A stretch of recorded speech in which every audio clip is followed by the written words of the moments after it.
Hello, YouTube. I haven't been on here in years, and a lot of you probably don't remember my channel. However, I decided to post today because of a video that I saw. My cousin, who is Crimson Red Rosary, who I will link to you in the bottom bar, posted a video about psychosis. She was just recently diagnosed with psychosis, which personally is a mental illness that I've yet to hear of. Don't really know much about it. However, short of psychosis, I've been diagnosed with pretty much everything else. I have a couple different documented suicide attempts. I am very bipolar. I'm manic depressive. I have a really bad case of panic anxiety, which just kind of tops it all off. But I think that, at least in my experience, mental illness is something that not necessarily goes away, but can be dealt with. Some people take medication, some people do other things. I've managed to contain my illness to a point where I can live on my own, I can hold a job. In fact, I have a really good job. And I'm doing well nowadays. Whereas in my teenage years, it was extremely difficult for me to understand my environment and the way people thought around me. For instance, my suicide attempts were always the result of something happening to me that really wasn't a big deal. To me it seemed like a big deal. But now when I look back on it, I kind of think that, it was ridiculous. But anyway, the whole point of my video is to talk about my disorders and my kind of quirks, like my cousin did. And kind of just let people know that, you can be crazy and still make it. For me, I'm very OCD about the bathroom. I spend a lot of time in the bathroom, which sounds kind of odd, but it's something that I do a certain way. It's something reliable. It's something that is always there. And just things have to be a certain way. I don't think people put as much thought into a bathroom as I do. I remember we got a Taco Bell in Charlotte when I lived there, and I was so excited because the bathrooms were perfect. Like, it was just the best bathroom ever. And I tried to explain that to my friends, and they were like, "You're fucking weird." But that's one of my things. When nobody's around, I really thought I had Tourette's for a long time. 'Cause I do a lot of really strange hand motions, that I'm not willing to show you. But, just really, really strange Tourette's-y, like, unexplainable hand motions. And when I'm alone or in the bathroom where I feel I'm safe, I kind of like get these things out of my system, and it's innate. Like, I don't think about it, it just happens. I just do it, and it's like, once I do, then okay, I'm okay for a while, I don't have to do it again or whatever. And I've been like that since I was a kid. Never really understood why, and I learned at a young age that I had to not do those things in order for people to not ask questions. I can remember in kindergarten, a teacher happened to ask me what I was doing, and I couldn't answer her, and it was really embarrassing, and everybody laughed at me. And that was as a really young kid. As a 21-year-old man, I have no idea what kind of I'd just be mortified if somebody saw that. But also, with my disorder, especially my panic anxiety, when things are out of place, or I'm tired, or I feel like I can't handle my situation, or I feel like I don't have control over my situation, I get really panicky. And many people have experienced a panic attack, but mine result in like organ failure, and or I'll go blind, or they're really severe. I'll pass out. A lot of different things happen. I'll feel like I'm having a heart attack. My chest will hurt. Very like scary, severe physical illness will overcome me, just because I'm stressed out about something, like work or paying my bills or whatever's stressing me out at the time. I do a lot of driving, and sometimes if I don't want to go where I'm going, I'll get panicky. I can recall times where I've been driving down the road and my arms and legs go completely numb, and I have to pull over for an hour and have a panic attack, and then calm down, and then finally get back on the road. I know sometimes I can't get out of bed, because I have panic attacks in my sleep, because my dreams cause me to have them.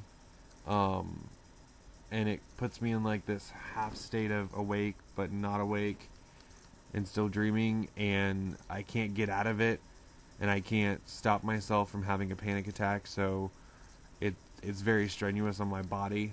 So in the morning I'm just so groggy and sore that I just can't get out of bed. I think a lot of horrible thoughts, which it's funny because I've learned to deal with it, and my friends laugh about it, whole like just really dark sense of humor kind of ordeal. um like sometimes I'll be like, oh, I'm so upset or I'm so mad that I could strangle small woodland creatures, and what people don't realize is that I could really I could strangle small woodland creatures and not think twice about it. um I was never a very angry child. I was always a very internally um I was a very masochistic child. I took out all my frustration and emotional pain on myself. And I think as a result of that, when I got older, um, I got to know what rage was like. And sometimes I'm so mad that I just can't even see straight. And the things that go through my head are just unspeakable. Um, and everybody has those thoughts. It's not like that's completely abnormal. But the intensity and the frequency of mine are scary. It's like one of my favorite parts of Girl Interrupted. She says, she's talking about suicide, and she says, well, you fail a test, kill yourself. And just all these, like, mundane, everyday things. She's just like, just kill yourself, because it's not a big deal. And that's how suicide is to me in my head. I don't feel like it's not a big deal. It's not this unspeakable thing. It's something that I could physically do if things get out of hand. And I've gotten very good at masking my illness and very good at controlling myself. But I'm still a crazy person. I still have a mental illness. And I think that a lot of it was the environment that I was in. When I moved out of my parents' house and I got in control of my own life and I was able to succeed, it really helped a lot of those problems go away.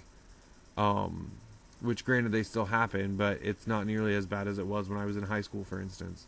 High school was the worst period for me. I missed a lot of school, and I ended up dropping out because of my anxiety, because of teachers, and all that stuff. And I was a really smart kid. That wasn't the problem. It was just I was so out there and nobody understood me, and it was hard to interact with people that couldn't understand how you thought. And when you could, dissect their lives no problem, and having to remind yourself how easy they have it every day when you're dealing with this, it was really, really hard. But I learned to function, and I learned to put time aside from myself, I guess, to be crazy, so that people didn't have to see it. And I really wanted to. I mean, everybody wants to be normal. Like, as much as people say they don't or whatever, everybody wants to fit in. Everyone wants to feel accepted. Nobody wants to feel singled out. Nobody wants to be in the spotlight as far as, like, their negative aspects of themselves are concerned.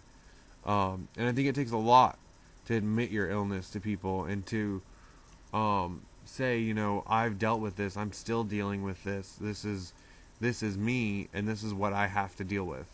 This is how I function, and it's very different from you. Mental illness is no joke.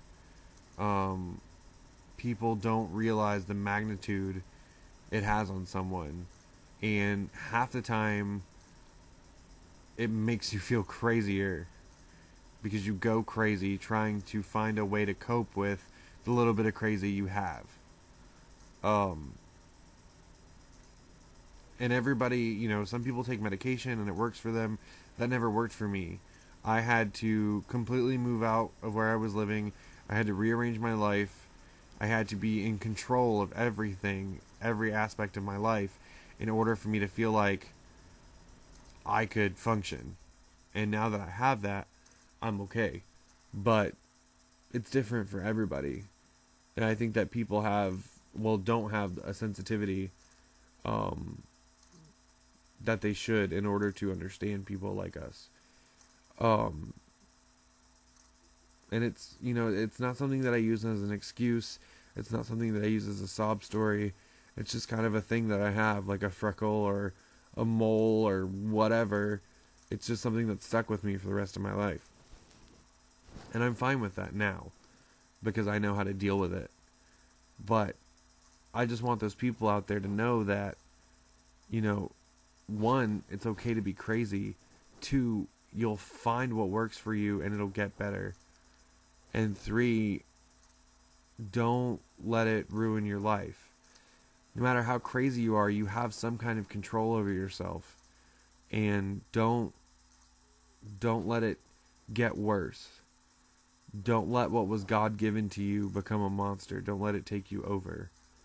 You know, you'll find a way to deal with it. And it may take years. It took me 19 years to understand myself and what I could do, what I couldn't do to fix it, what I had to avoid, you know, how I had to live in order to feel like a normal human being. And now I'm 21 years old. I have a really good job. I have my own place, my own car. I'm an adult, and I'm living better than most middle-aged adults. So it does get better, and you can understand it.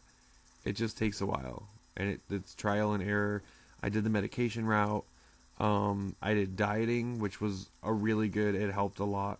I went vegan. I felt 100 times better. I recently come off of that, but really considering it again, just because I felt so good when I did that. Everybody has something that they can do, and I guess I made this video to let my cousin know that, you know, there are people like us, and there are people that are surviving. There are people that are living with these illnesses without having to be locked up in a psych ward, or without everyone knowing that they're crazy or whatever. I'm one of those people.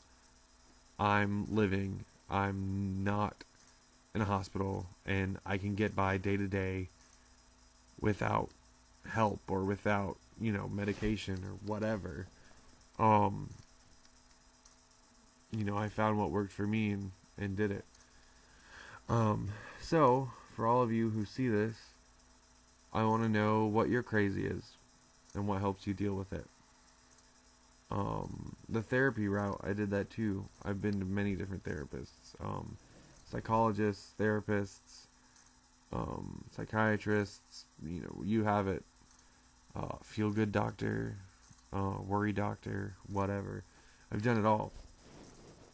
And for me, it was just me having to fix my own problems, and that's what helped me. But I want to know what your crazy is and how you deal with it. And I'm sure my cousin would be interested as well. Hopefully I'll post more videos. I miss YouTube.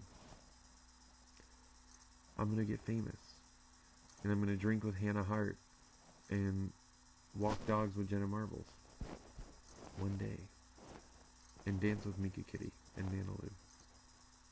If I could do those things, it'd be like 5 things off my bucket list. Okay, bye.